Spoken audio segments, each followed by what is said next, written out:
Dear Christopher Nolan fans, please forgive me for what I'm about to say, and I hope we can still be friends.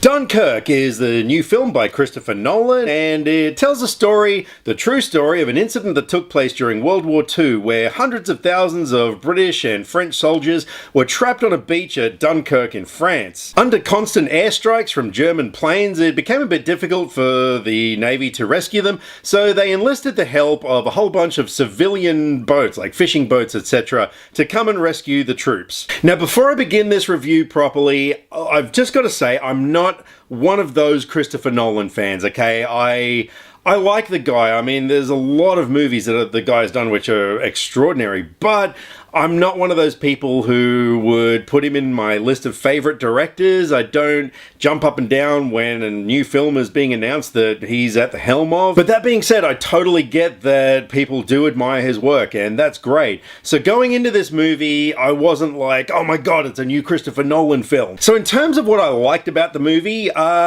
look, it looked amazing. Everything that you see in this film was real. There was hardly any CGI used. There were thousands of extras involved, all in authentic costumes, all the plane sequences, all the ships, everything was real. And I can only imagine how difficult it would be to recreate actual Spitfire planes and recreate a dogfight sequence or the bombing sequences, etc. You know, it was an amazing film to look at. The cinematography as well was really nice. The performances all around were great. There weren't a lot of well-known actors in it. You had Kenneth Branagh, Tom Hardy, and a few other faces, but overall it was used with relatively unknown actors. But look, everybody did a bang-up job. Christopher Nolan really is a great director. This is a guy who is an absolute master of his craft, and in terms of getting fantastic performances and, you know, recreating a story like this, telling it the way he wants to tell it, he's a good director. But that being said, the biggest issues I had with the film also stemmed from his directorial choices. And the number one issue that I had with this film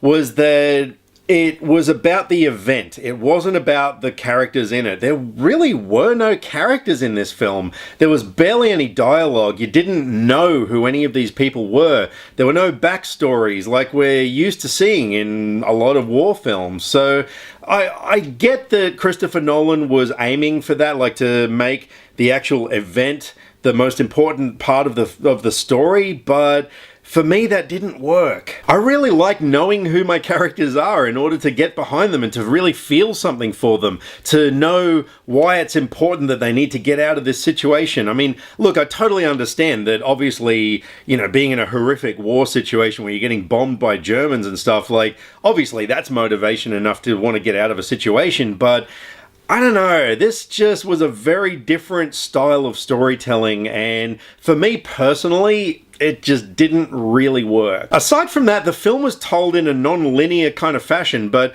while I'm a big fan of non-linear films, a la Quentin Tarantino, etc., this was told in a very weird kind of structure.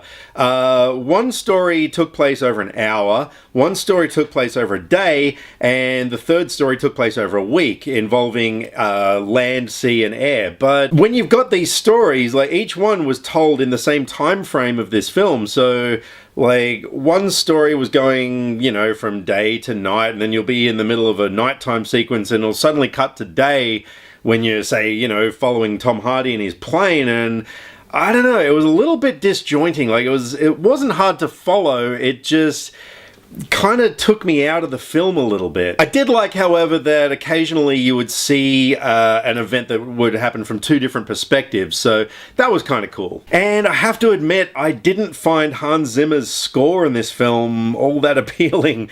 It was really harsh and grating, and there was a lot of tick-tock of a stopwatch going through the music, and I don't know, it didn't really work for me. It wasn't subtle enough that it just sort of, you know, played the emotions of the scene through the background of it or anything like that. It was just really bold and in your face, and Yeah, I wasn't a fan of the score in this film. And look, overall, again, I know why he told the story the way he did, but it just didn't really put me in the situation. Look at the opening scene of Saving Private Ryan. I mean, that scene just, it pounds you. It really puts you in the middle of this situation where you got limbs flying and, just the sound design and everything was just so incredible and you really felt like you were there.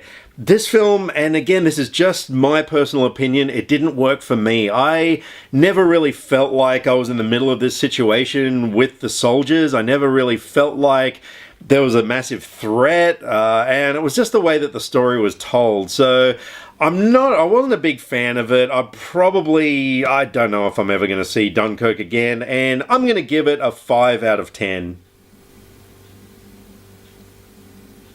Dunkirk wasn't a bad movie, and I respect that there's a lot of critics out there and fans who are proclaiming it as the best war movie ever made. That is totally cool.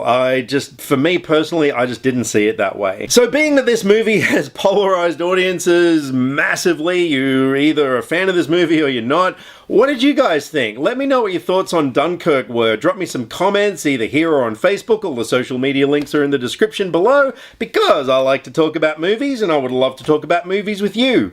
I'll catch you next time. Click subscribe to stay up to date with all the latest movie reviews. Skynet will be taking over any day now, so what have you got to lose? Nyah.